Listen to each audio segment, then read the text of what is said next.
Brace yourself. Your money is going to start acting weird. Not when you become rich, not when you hit some magic $1,000,000 jackpot.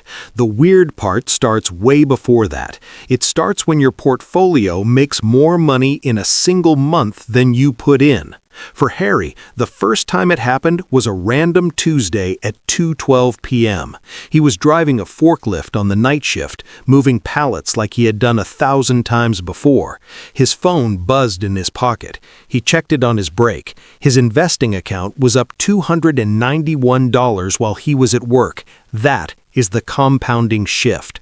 For Harry, the number he was chasing wasn't $1,000,000. It wasn't even 6 figures. It was shockingly specific. And once he crossed it, his entire relationship with money changed.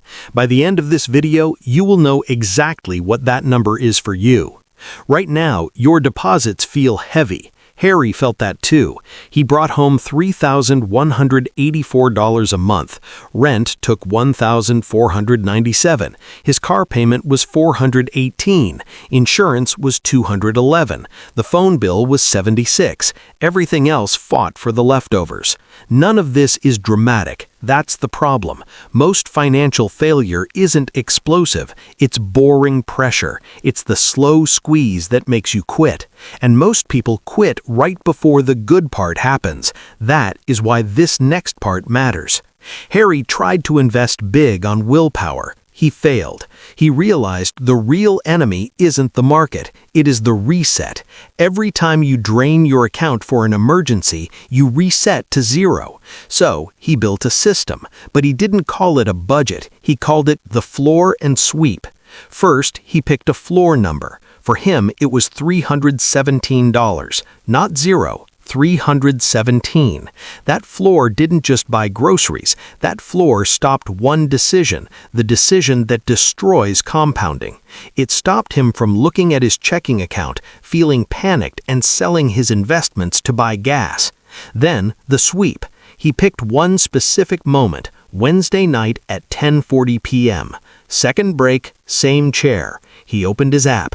If the balance was above $317, he swept the extra to investing.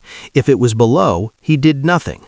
Week 1, the sweep was $49. Week 2, it was 0. Week 3, it was $83. To keep going, he built a grid, 12 boxes, 2 numbers, deposits versus growth. This is where people usually lie to themselves. Harry didn't. He wrote the numbers even when they hurt. Month 1, deposits 159, growth 112. Month 3, deposits 54, growth -28. Up, down, up, down. Then week 7 happened. Harry's front tire blew on the highway. $268 for a replacement. He didn't have the cash in his pocket. He stared at his investing app. He saw the balance. He thought, I could just sell a little. Selling would have fixed the problem instantly. No interest, no debt, no pain. That is why most people do it. It is the easy trap door. But Harry didn't sell. Why? Because his floor number protected him. He had that calm $317 sitting in checking. It absorbed the blow so his investments didn't have to. Harry knew he was one bad season away from quitting, so he built a shield. Every sweep, he split it. 2/3 went to investing, 1/3 went to a cash buffer until it hit $1,731. That buffer wasn't money, it was a seatbelt. It kept him from flying through the windshield when life hit a pothole. But sometimes the market itself turned red, and this is where he used his final rule, the red month delay. If his account was down, he wasn't allowed to quit that day. He had to wait until the second Tuesday of the next month at 7:20 p.m. By the time the timer ran out, the panic was gone. He looked at the grid, saw his deposits climbing, and he stayed in the game. Now, let's find your number. If you only remember one number from this video, it is the next one. The compounding shift isn't a feeling, it is math. It is the moment your average annual growth beats your annual deposits. Here's the formula. Yearly deposit amount divided by a planning return of 0.07. Harry averaged $187 a week. That's $9,724 a year. If you divide 9,724 by 0.07, the crossover number is roughly $138,914. That is the line. Before that number, you are the engine. After that number, your money is the engine.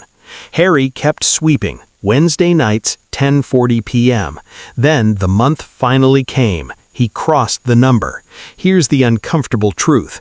Harry didn't feel rich when growth beat deposits. He didn't feel like popping champagne. He felt nothing. He just felt relief. The heavy lifting was over. That's how you know it's real.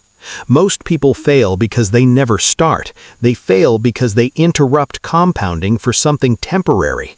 The shift doesn't reward intensity, it rewards protection. Protect your floor, protect your months, and wait for the night your money finally works harder than you do.